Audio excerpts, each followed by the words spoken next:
नमस्कार दोस्तों, मैं डॉक्टर विजय स्टडी पोर्टल में आप सबका स्वागत है। साथियों, आज का टॉपिक हमारा साइकोलॉजी पर है, मनोविज्ञान जिसे हिंदी वाले बच्चे कहते हैं। डीएसएसबी का एग्जाम आने वाला है, सीटेट भी एग्जाम अनाउंस हो चुका है। तो डीएसएसबी हो या सीटेट हो, एसटेट हो या रीट हो, यूपी टेट या बिहार टेट या फिर यूजीसी नेट या फिर अदर स्टेट्स के अलग अलग प्रकार के जो टीचिंग एग्जाम्स होते हैं, उनमें बहुत बार बड़ी संख्या में साइकोलॉजी के क्वेश्चन पूछे जाते हैं।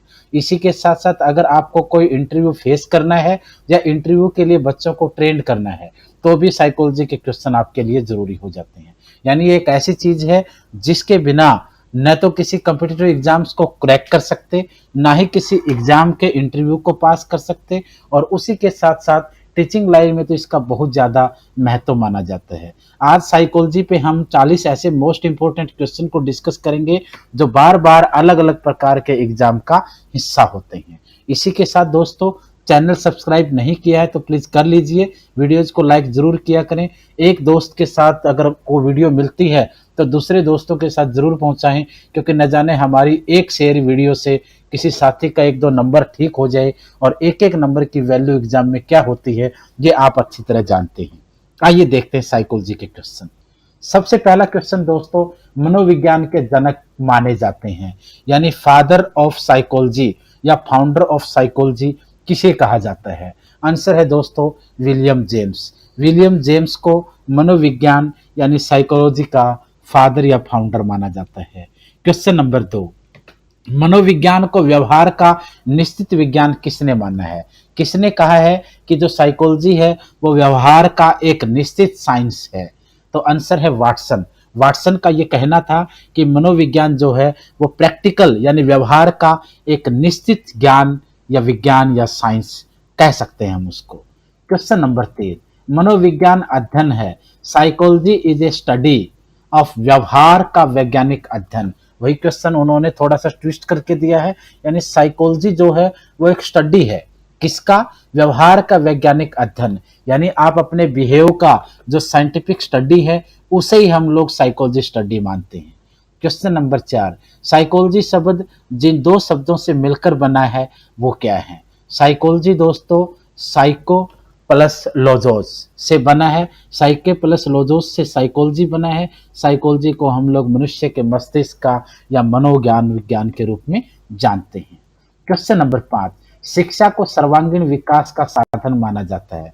एजुकेशन को सर्वांगीण विकास यानी चहुमुखी हर प्रकार का विज्ञान या विकास का साधन हम लोग, क्योंकि ये कहा जाता है कि जो शिक्षा है वो इंसान का सर्वांगीण विकास है, चहुमुखी विकास है, उसके हर पहलू का विकास है, उसे नॉलेज भी देता है, उसे अवेयर भी करता है, उसे अलग अलग फील्ड की जानकारियां भी देता है, उठना बैठना चलना फिरना, मार्केट में रहना, समाज से बातें करना, व्यवहार करना, ये सारी चीजें सिखाता है। ये किसका मानना है? ये महात्मा गांधी का मानना है दोस्तों। देश के राष्ट्रपिता महात्मा गांधी कहते थे कि जो एजुकेशन है वो मनुष्य का ऑल राउंड डेवलपमेंट है, सर्वांगीण विकास का साधन है। उसके बाद मनोविज्ञान को मस्तिष्क का विज्ञान मानने वाले विद्वान कौन थे? कौन सा विद्वान था दोस्तों जिन्होंने साइकोलॉजी को मस्तिष्क का विज्ञान यानी साइंस ऑफ माइंड कहा था? आंसर है पाम्पोनाजी। पाम्पोनाजी ने साइकोलॉजी को साइंस ऑफ माइंड या मस्तिष्क का विज्ञान कहा था। क्वेश्चन नंबर 7, मनोविज्ञान को चेतना का विज्ञान किसने माना? यानी कौन सा विद्वान था जिसने अपनी साइकोलॉजी को चेतना का साइंस माना है, विज्ञान माना है?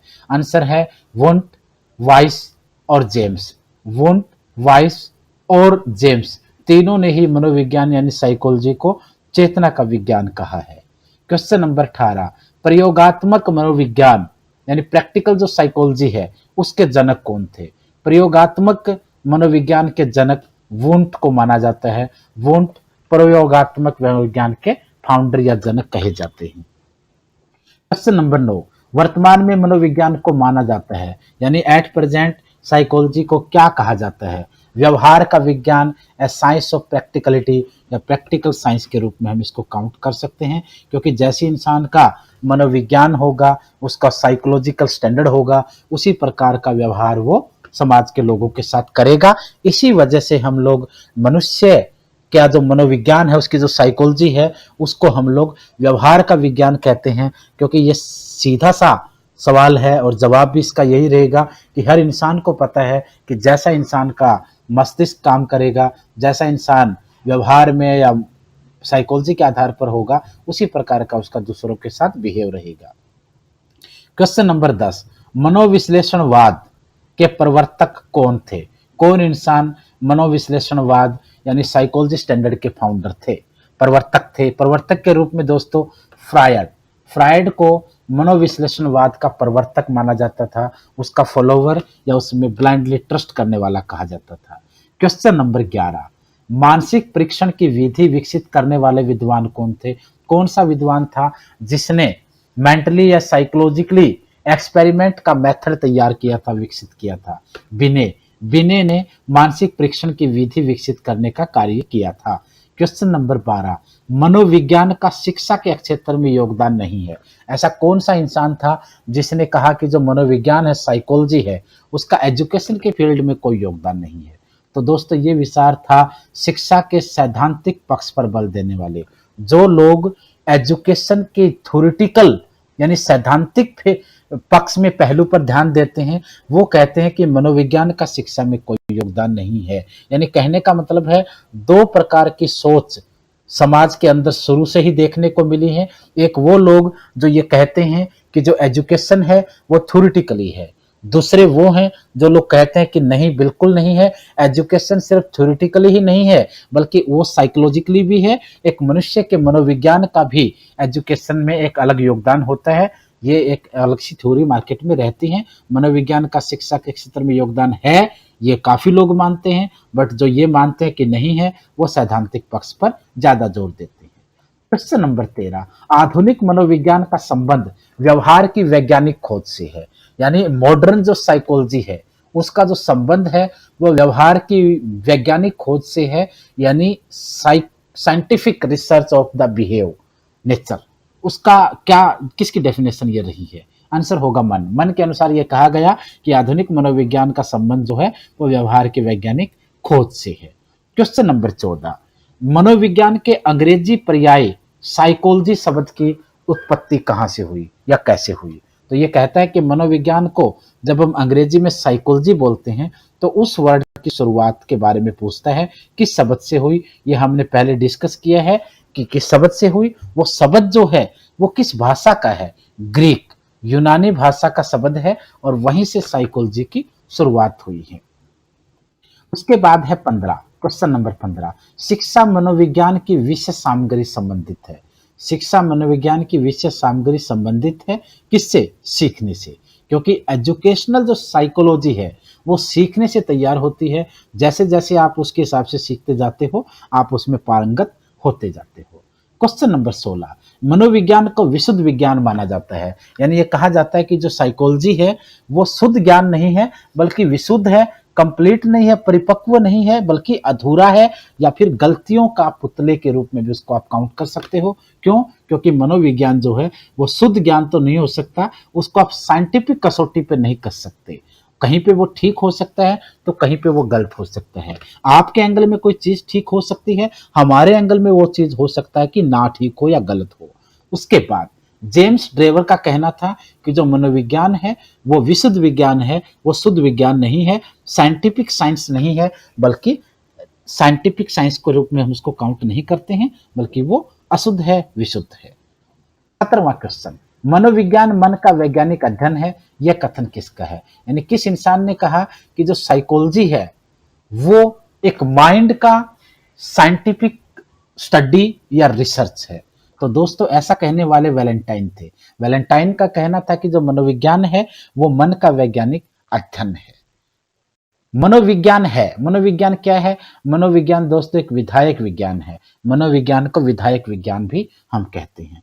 क्वेश्चन नंबर 17, मनोविज्ञान के अंतर्गत किया जाता है। मनोविज्ञान के अंतर्गत मानव, जीव जंतुओं तथा संसार के अन्य सभी जीव या प्राणियों का अध्ययन किया जाता है। तो दोस्तों इसका कहना यह है कि जो साइकोलॉजी है उसके अंदर मनुष्य का भी, जीव जंतुओं का भी और संसार के अन्य सभी जो प्राणी हैं उन सब का अध्ययन साइकोलॉजी के क्षेत्र के अंदर आता है, शामिल है। क्वेश्चन नंबर 20, व्यवहारवाद का जन्मदाता किसे माना जाता है? व्यवहारवाद का फाउंडर या जन्मदाता दोस्तों वाटसन को माना जाता है, या वाटसन को व्यवहारवाद का जन्मदाता, जनक, फाउंडर, पिता कहा जाता है। क्वेश्चन नंबर 21, शिक्षा में मनोवैज्ञानिक आंदोलन का सूत्रपात किसने किया? यानी एजुकेशन में साइकोलॉजिकल मूवमेंट की शुरुआत किस व्यक्ति ने की? रूसो ने। रूसा पहला व्यक्ति रूसो था, महान वैज्ञानिक रूसो, महान साइकोलॉजिस्ट रूसो, महान फिलोसफर रूसो, जिसने रूसो ने ही सबसे पहले एजुकेशन के अंदर साइकोलॉजिकल मूवमेंट की शुरुआत की थी। क्वेश्चन नंबर 22, शिक्षा मनोविज्ञान अध्यापकों की तैयारी की आधारशिला है, ये किसने कहा? यानी यह कथन किसका है कि शिक्षा मनोवैज्ञानिक अध्यापकों की तैयारी की आधारशिला है? ये कहने वाला स्किनर था, जो एक महान साइकोलॉजिस्ट रहा है। क्वेश्चन नंबर 23, कोल्सनिक शिक्षा मनोविज्ञान का आरंभ किसे मानते हैं? कोल्सनिक शिक्षा मनोविज्ञान का आरंभ किससे मानते हैं? प्लेटो से। प्लेटो से इसको शुरुआत कर, यानी प्लेटो जो है वो कोल्सनिक शिक्षा मनोविज्ञान के फाउंडर या शुरुआत करने वाले रहे हैं। क्वेश्चन नंबर 24, मूल प्रवृत्तियां संपूर्ण मानव व्यवहार की चालक हैं।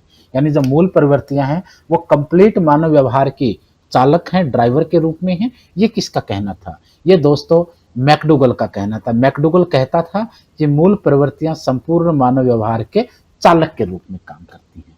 क्वेश्चन नंबर 25, शिक्षा मनोविज्ञान ने स्पष्ट व निश्चित स्वरूप कब धारण किया? यानी किस समय से जो एजुकेशनल साइकोलॉजी है उसने क्लियर एंड कंप्लीट अपना स्वरूप धारण कर लिया था? अमेरिकी महान वैज्ञानिक जो मनोवैज्ञानिक भी था, थॉर्नडाइक, जुड, स्टैनले हॉल, टर्मन आदि के प्रयासों से शिक्षा मनोविज्ञान ने 1920 ईस्वी में मैनचेस्टर के अंदर स्पष्ट व निश्चित स्वरूप धारण कर लिया था। यानी 1920 में बड़े बड़े जो साइकोलॉजिस्ट थे, चाहे थॉर्नडाइक हो या जूड हो, स्टैनले हॉल हो या टर्मन हो, ऐसे लोगों के महान योगदान और अपने संघर्ष और संकट के समय इन लोगों के जो रिसर्च रही है उसके अलग अलग अनुभव रहे हैं, मानव के ऊपर अलग अलग जीवों पर इनके एक्सपेरिमेंट और इनकी थ्योरीज को जब प्रैक्टिकल की कसौटी पर कसा गया तो 1920 के आसपास महसूस किया गया कि जो एजुकेशनल साइकोलॉजी है वो स्पष्ट है, क्लियर है, वो एक साधारण और एक शाश्वत रूप में हमारे सामने है। क्वेश्चन नंबर 26, मनोविज्ञान का शिक्षा के क्षेत्र में योगदान है। मनोविज्ञान का शिक्षा के क्षेत्र में दोस्तों योगदान है, बाल केंद्रित है, ये चाइल्ड सेंट्रल है, मूल्यांकन एवेल्युएशन हो सकता है और पाठ्यक्रम है, इसका एक सिलेबस भी है। यानी मनोविज्ञान का शिक्षा के क्षेत्र में बड़ा योगदान है। क्यों? क्योंकि इसके पास पाठ्यक्रम है, सिलेबस साइकोलॉजी का आज के समय है, मूल्यांकन इसका एवेल्युएशन हो सकता है और बाल केंद्रित, और ये चाइल्ड या फिर स्टूडेंट सेंटर्ड है। क्वेश्चन नंबर 27, शिक्षा मनोविज्ञान के क्षेत्र में अध्ययन किया जाता है। शिक्षा मनोविज्ञान के क्षेत्र में उसकी मूल प्रवृत्तियों, अनुशासन और अधिगम, इन तीनों चीजों का अध्ययन बड़े जोर शोर से किया जाता है। उसके बाद है शिक्षण का मुख्य केंद्र होता है।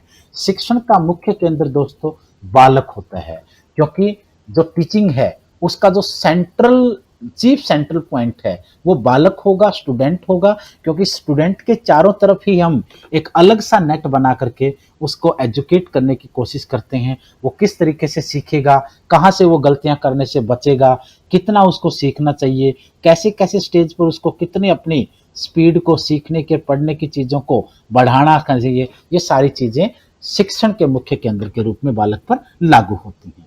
क्वेश्चन नंबर 29, मनोविज्ञान शिक्षक को अनेक धारणाएं और सिद्धांतांत प्रदान करके उसके उन्नति में योगदान देता है। यानी मनोविज्ञान जो है वो एक टीचर को अनेक धारणाएं और अनेक सिद्धांतों के देकर के उसकी उन्नति में योगदान देता है। ये कहने वाले थे कुप्पुस्वामी। कुप्पुस्वामी का कहना था कि जो साइकोलॉजी है वो एक टीचर को अलग अलग धारणाओं और सिद्धांतों के आधार पर उसको प्रोग्रेस करती, उन्नति करती, विकास करती है। क्वेश्चन नंबर 30, शिक्षा मनोविज्ञान की प्रकृति है। शिक्षा मनोविज्ञान की प्रकृति है, एक वैज्ञानिक प्रकृति है, क्योंकि एजुकेशन जो है वो साइकोलॉजी के आधार पर एक साइंटिफिक तौर पे मानी जाती है, उसको जाना जाता है। 31 नंबर का क्वेश्चन है दोस्तों, शिक्षा में बालक का संबंध किससे होता है? शिक्षा में बालक का संबंध शिक्षक, विषय वस्तु और समाज से होता है, क्योंकि एजुकेशन में जो बालक है, जो स्टूडेंट है, जो विद्यार्थी है, वो शिक्षक के साथ भी संबंध रखता है, वस्तु के साथ भी संबंध रखता है और सोसाइटी के बारे में भी वहां से सीखता है। क्वेश्चन नंबर 32, शिक्षक मनोविज्ञान का उपयोग किसके लिए करता है? जो टीचर है वो साइकोलॉजी का प्रयोग किसके लिए करता है? स्वयं के लिए, बालक के लिए और अनुशासन के लिए। यानी साइकोलॉजी का टीचर जो प्रयोग करता है वो खुद के लिए भी करता है, बच्चे के विकास के लिए उसको सिखाने से लेकर के उसको अनुशासन में रखने तक भी करता है, और डिसिप्लिन के अंदर भी साइकोलॉजी का एक बड़ा योगदान है। क्योंकि जो इंसान साइकोलॉजिकली स्वस्थ नहीं होगा, न वो खुद का ध्यान रखता है, न वो बच्चों का, स्टूडेंट्स का, परिवार का ध्यान रख सकता है, और ना ही वो अनुशासन के पैरामीटर पर खरा उतर सकता है। क्वेश्चन नंबर 33, मूल्यांकन यानी इवैल्यूएशन जो है वो किसके लिए आवश्यक है? दोस्तों, मूल्यांकन जो है वो छात्र और शिक्षक दोनों के लिए जरूरी है। क्योंकि जब तक छात्र के अंदर मूल्यांकन नहीं होगा, उसे पता ही नहीं होगा वो किस दिशा में जा रहा है, और जब तक टीचर अपना मूल्यांकन नहीं करेगा, वो ये साबित नहीं कर पाएगा, इस बात के लिए वो अपने आप को क्लैरिफाई ही नहीं कर पाएगा कि उसकी वजह से बच्चों को क्या फायदा हो पा रहा है और कितना फायदा उससे बच्चों को होना चाहिए, या कहीं कोई नुकसान की गति तो नहीं बढ़ाई जा रही है। उसके बाद है 34 दोस्तों, शिक्षा मनोविज्ञान का अध्ययन अध्यापक को इसलिए करना चाहिए ताकि इससे वह अपने शिक्षण को प्रभावी बना सकता है। क्योंकि दोस्तों, एक टीचर के लिए यह कहा जाता है कि कोई भी टीचर कितना जानता है डज नॉट मैटर। किसी टीचर से बच्चे कितना सीख पाते हैं, इट्स मैटर। यानी कहने का मतलब है आप कितना भी जानते हो कोई फर्क नहीं पड़ता है, बच्चे आपसे कितना समझ पाते हैं इस चीज से फर्क पड़ता है। यानी किताबें भी हमारे सामने मार्केट में होती हैं, जब बच्चे, स्टूडेंट किताब पे भरोसा ना करके टीचर पे अगर ज्यादा भरोसा करते हैं, तो इसका मतलब टीचर के लिए भी ये जिम्मेदारी बन जाती है कि आप जो भी बताएं सही बताएं, जितना आप जानते हैं उतना ही बच्चों को बताएं, यानी कहीं भी भ्रम की स्थिति पैदा ना होने दें। तो शिक्षा जो मनोविज्ञान है, एजुकेशनल जो साइकोलॉजी है, उसका अध्ययन अध्यापक को करना चाहिए ताकि वह अपने शिक्षण, अपनी टीचिंग को ज्यादा इफेक्टिव बना सके, मजेदार बना सके, ज्ञानवर्धक बना सके, इंटरेस्टेड बना सके, और एक ऐसे जिसमें बच्चे बंधे रहें, एक उसमें उबाऊपन या बोर की भावना ना हो, और बच्चों का रिजल्ट और उनकी जो दिनचर्या है स्टडी की वो सुधरती जाए। क्वेश्चन नंबर 35, शिक्षा मनोविज्ञान आवश्यक है। शिक्षा मनोविज्ञान आवश्यक क्यों है? क्योंकि किस किस के लिए आवश्यक है? शिक्षक के लिए भी, छात्र के लिए भी और अभिभावक के लिए भी। शिक्षक के लिए क्यों जरूरी है? क्योंकि उसको अपने शिक्षण को प्रभावी बनाना है। छात्र के लिए क्यों जरूरी है? क्योंकि उसको अपनी जो स्टडी है, अपना जो मेहनत है, अपना जो स्टैंडर्ड है एजुकेशन का, उसको इंप्रूव करना है और अपने आप को एक इंटेलिजेंट छात्र के रूप में एस्टेब्लिश करना है। फॉलोवर अभिभावक के लिए या गार्जियन के लिए या पेरेंट्स के लिए क्यों जरूरी है? क्योंकि पेरेंट्स के पास ही बच्चा जब दिन के 24 घंटों में से, दिन रात के 24 घंटों में से 6 से 7 घंटे ही बच्चा टीचर के पास रहता है, लेकिन 17 से 18 घंटे वह बच्चा अपने पेरेंट्स के पास रहता है। तो पेरेंट्स को भी एजुकेशनल साइकोलॉजी के अंदर ध्यान रखना चाहिए। उसको भी पता होना चाहिए कि उसका बेटा, उसका बच्चा, उसकी पुत्री किस स्पीड में चल रहे हैं, क्या उनकी दिनचर्या है, क्या उनका बिहेव है, क्या उनका नेचर है, कैसी उनकी स्टडी है, कि वही कंफ्यूजन में तो नहीं है, कहीं वो डर और भय में तो नहीं जी रहे हैं, वो साइकोलॉजिकली सही चल रहे हैं कि नहीं, ये ध्यान रखना पेरेंट्स का भी काम है। क्वेश्चन नंबर 36, अध्यापक वही सफल है जो बालकों की रुचि को जानता है। यानी वही टीचर सक्सेस है जो बच्चों के इंटरेस्ट को जानता है। ये जरूरी है दोस्तों। कई बार हम टीचर्स भी और पेरेंट्स भी बच्चों के ऊपर अनावश्यक दबाव बना के बैठ जाते हैं। कई पेरेंट्स ऐसे होते हैं जो अपनी जिंदगी में गोल नहीं पा पाते। अगर पेरेंट्स को डॉक्टर बनना था, नहीं बन पाए, तो वो उस खींच को अपने बच्चों पर निकालते हैं।